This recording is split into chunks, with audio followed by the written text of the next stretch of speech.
I love the Overdose. Now, I am fully aware that it isn't a game changer or a round winner as far as weapons go, but it does encourage a very powerful playstyle, and it can save your life if you really learn how to use it. The Overdose rewards a player for managing their Uber charge well by giving them the ability to increase their movement speed at the press of a button, allowing them to do everything the medic normally does faster.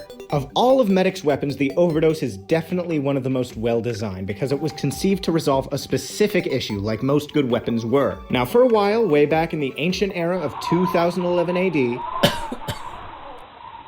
Medic had a problem. If your patient and or the rest of your team decided to just die, then your only option was to use the Blutsauger on anyone chasing you, and you either killed your assailant or hoped that the Blutsauger's health-stealing ability would carry you to safety. And for a while, this was fine. The Blutsauger is a very good weapon for either of those escape options. Slowly though, the Medic mains of yesteryear began to realize that the Blutsauger's passive regen penalty made it difficult to survive a team fight without actively shooting the enemy, and the Amputator didn't exist yet to offset this.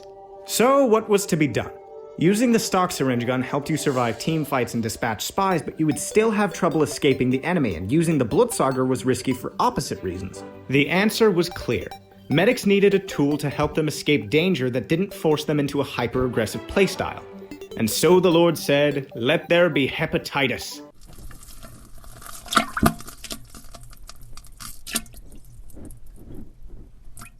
And it was good.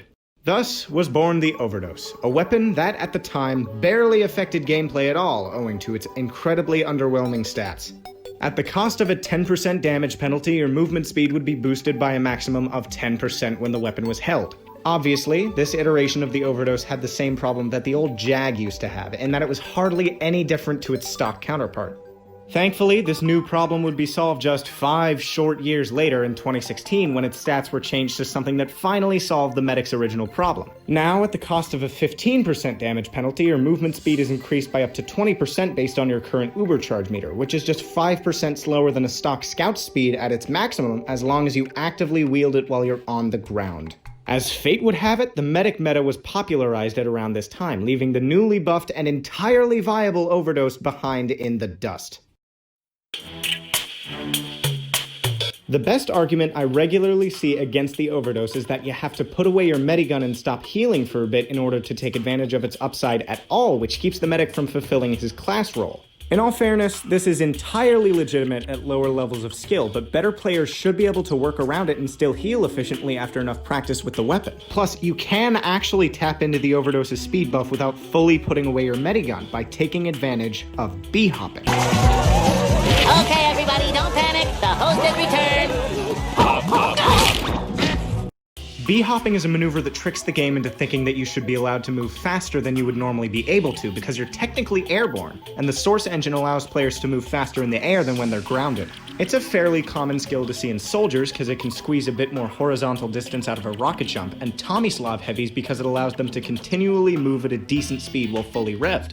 A B-hop consists of a jump and then another jump input right as you land so that when you hit the ground between jumps, you sustain your airborne speed. The Overdose allows you to B-hop particularly well if you can muster a little finesse. Jumping while holding the Overdose allows you to retain its speed boost while you're in the air, even if you switch to another weapon. With that little quirk of the Source engine in mind, I developed a way to take maximum advantage of the Overdose, even while healing teammates. If you jump while holding the Overdose, you can quickly switch to your Medigun while airborne to prepare for patients who might need healing when you land. If nobody's in range of the old loser leash upon landing, then you switch back to the Overdose, jump again, and switch back to your Medigun. This can be endlessly repeated until you get to where you need to be.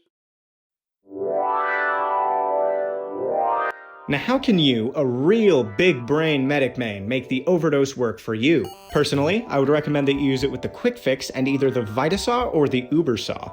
The Quick Fix constantly builds its Uber charge at max rate because it can't fully overheal, and its 40% faster heal rate makes up for the fact that you're not using the crossbow or the Amputator. Now, I know what you might be thinking. Shouldn't I use the full clinical trial set with the Overdose? Well, no. Contrary to what you might be seeing in some of my older background footage, I don't think the clinical trial set works very well together at all. The Quick Fix and the Overdose are fine together. In fact, they're really good, like I just said. But the real problem here is the Solemn Vow. It doesn't even directly hinder the other weapons in the set, really. It's just that you'd be so much better off with either the Vitasaw or the Uber Saw for this loadout. On that note, which is the better melee to use with the Overdose? Honestly, that's gonna have to come down to personal preference. The Vitasaw's health penalty can easily be played around with the Overdose by making generous use of the speed boost to avoid danger, but the Ubersaw lets you farm your speed boost directly from your enemies while also maintaining your max health. Also, the Ubersaw really helps to simplify the math you'll have to quickly do in your head while using the Overdose, because if you hit an enemy with it, you instantly gain 25% of your Uber meter and a 5% speed boost from the Overdose, which is way simpler than trying to noodle out the exact Uber gain from like the Amputator or something. Oh, speaking of which, the Amputator doesn't really synergize with the Overdose in general because the Amputator is a highly defensive weapon and the Overdose is a highly offensive weapon. Also, they both need you to be holding them in order to activate their effect, so I wouldn't really recommend putting them in a loadout together. I also can't really ever recommend using the Overdose with the stock Medigun because it has the slowest Uber build rate of all of your other options. Even the Ubersaw doesn't seem to help much here, because you won't always have the opportunity to go in for saws, meaning your Uber gain will be much more inconsistent, which just goes against the theme of the weapon. Engine exploits and loadouts aside, here is how I use the Overdose.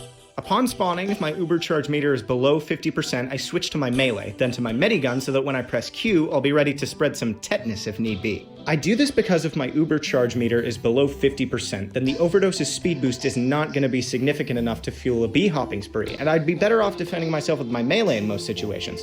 As soon as I see that my Uber charge meter is more than half full, I quickly switch to the Overdose, then back to my Medigun. Now that my Uber charge meter is at least half full, the Overdose will grant me a speed boost of at least 10%, which is enough to pull off an effective bee-hop. And now I can switch to the Overdose anytime I need it by pressing Q. After I use my Uber, I switch back to my Medigun and then to my melee again and repeat the cycle. This, in my opinion, is the most efficient way of using the Overdose. I would be remiss if I didn't mention how insane the Overdose can be in MVM. Even the most committed meta purists agree that the Overdose is Medic's best primary in this particular game mode because of the Mad Milk Syringes upgrade. When used in conjunction with the stock Medigun and the Ubersaw, you can carry your entire team as a power class, a money collector, and most importantly, an indestructible healer. The reason the Overdose is so good in MVM is because the movement speed buffs from the upgrade station actually stack with the Overdose's buff. Additionally, like the other syringe guns, its needles can be modified to inflict the Mad Milk debuff to robots, returning 60% of any damage done to those under its effects as health to your team. With the right upgrades, the Overdose can be used almost like a better Blitzsager and synergizes especially well with crit canteens.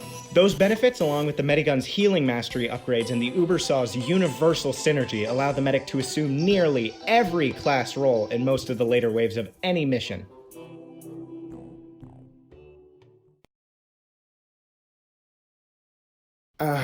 Look, a lot of people want to see the Overdose reworked, and I guess I can see where they're coming from. Personally, I think it's perfectly viable as is because it takes practice to get good at and rewards a good medic for fulfilling their class role.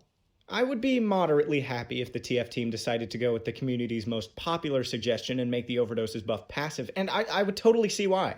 If it were up to me to rebalance it though, I would give it a 30 or even 50% damage penalty and a 20% faster deploy and holster speed to capitalize more on bee-hopping and to make the downside a little more noticeable.